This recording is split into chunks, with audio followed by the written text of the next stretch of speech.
नमस्कार दोस्तों। हमारी कहानी है आत्महत्या। साक्षी अब जीना नहीं चाहती थी, खत्म कर देना चाहती थी इस जीवन को। दिमाग में केवल यही बात घूम रही थी। फैसला हो चुका था, बस अंजाम कैसे देना है यही सोच रही थी। चारों तरफ अंधेरा ही अंधेरा था। अपने ही विचारों में खोई साक्षी फर्श पर ही बैठी न जाने कब से फर्श को ही घूरे जा रही थी। पति की बेवफाई ने साक्षी को अंदर तक तोड़ दिया था। उसकी कही बातें दिल और दिमाग में सूल की तरह चुभ रहे थे। इस बार तो आनंद ने हद ही कर दी। अब जीने का कोई मतलब नहीं है। न रहूंगी और न ये सब देखूंगी। दोनों बच्चे गहरी नींद में सो रहे थे। एक नज़र उनको देखा, उन पर प्यार से हाथ फेरा। आंखों में आंसू का एक कतरा भी नहीं था। उसने मन ही मन एक दृढ़ निश्चय कर लिया था। रात के 2 बज रहे थे। चारों तरफ गहरा सन्नाटा था। साक्षी धीरे से उठी और दूसरे कमरे में चली गई। गले में फंदा डालने ही वाली थी कि कुछ धम से गिरने की आवाज आई। साक्षी का 2 साल का बेटा जोर जोर से रोने लगता है।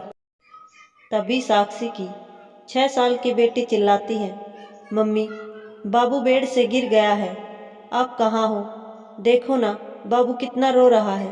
साक्षी बाबू बेड से नीचे गिर गया है दौड़कर दूसरे रूम में आई और बेटे को गोद में उठा लेती है और अपने सीने से लगा लेती है।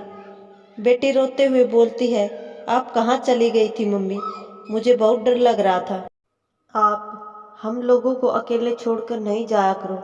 मुझे अकेले बहुत डर लगता है।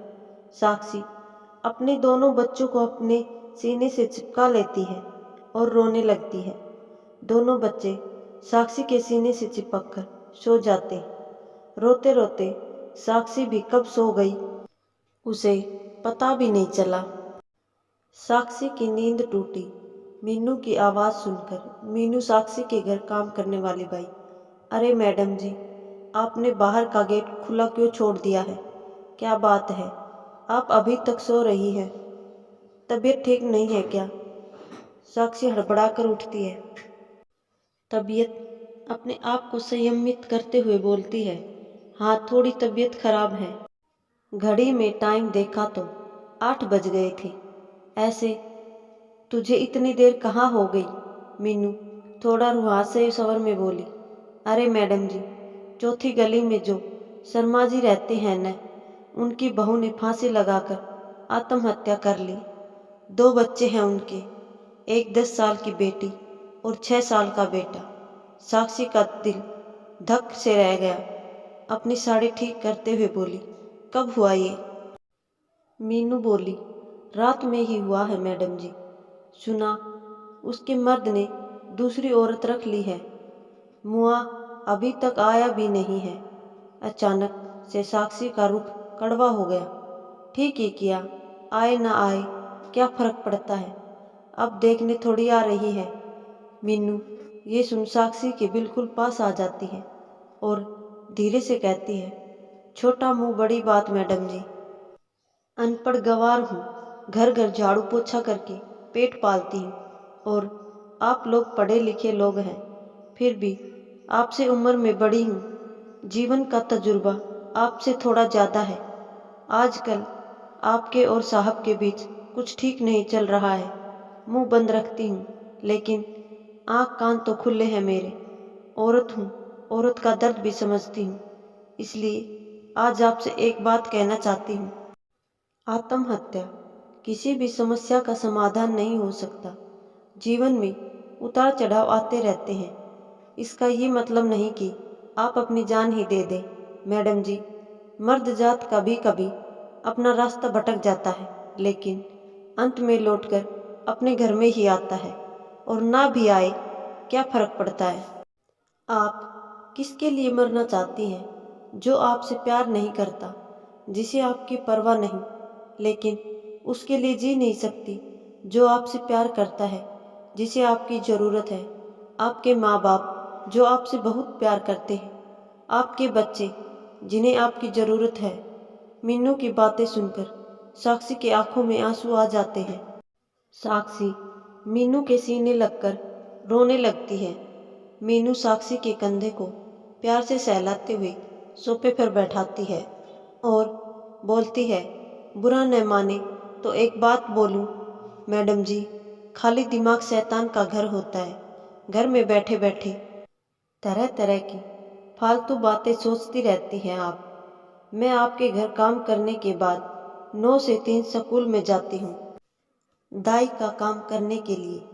वहाँ की हेड मैडम बहुत अच्छी है।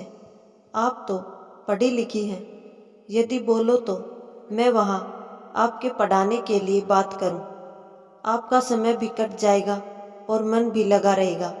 साक्षी चुप बैठी रहती है, कोई जवाब न पाकर।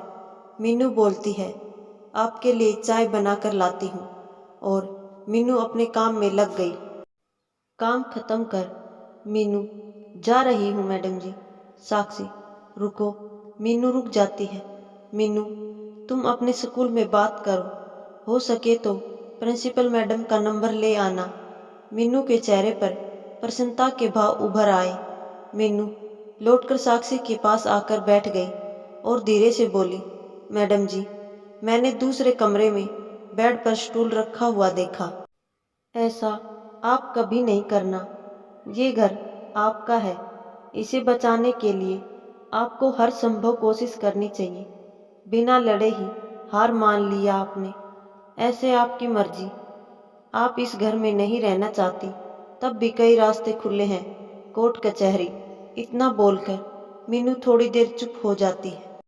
मीनू साक्षी के हाथों को अपने हाथों में लेते हुए बोलती है, मैडम जी, एक सिनेमा में एक हीरो ने क्या डायलॉग कहा है, लड़ाइयाँ हमेशा लड़कर जीती जाती हैं, मरकर नहीं, क्योंकि मुर्दे कभी लड़ा नहीं करते। मीनू ऐसे हाथ नचाकर बोल रही थी जिसे देखकर साक्षी को हंसी आ गई। मीनू की बातें सुनकर साक्षी का मन हल्का हो गया था और आशा की एक किरण भी दिखाई दी थी उसे। वह अपने सर्टिफिकेट निकालने लगी। पति पत्नी का रिश्ता बहुत ही प्यारा होता है। भगवान से यही प्रार्थना करती हूँ कि किसी भी पति पत्नी के जीवन में ऐसा कोई मोड़ ना आए, और यदि आ भी जाए तो आत्महत्या समाधान नहीं होता, या जीवन के किसी भी समस्या का समाधान आत्महत्या नहीं हो सकता। धन्यवाद दोस्तों। आपको हमारी कहानी कैसी लगी हमें कमेंट करके बताएं और हमारे चैनल को लाइक शेयर और सब्सक्राइब जरूर करें।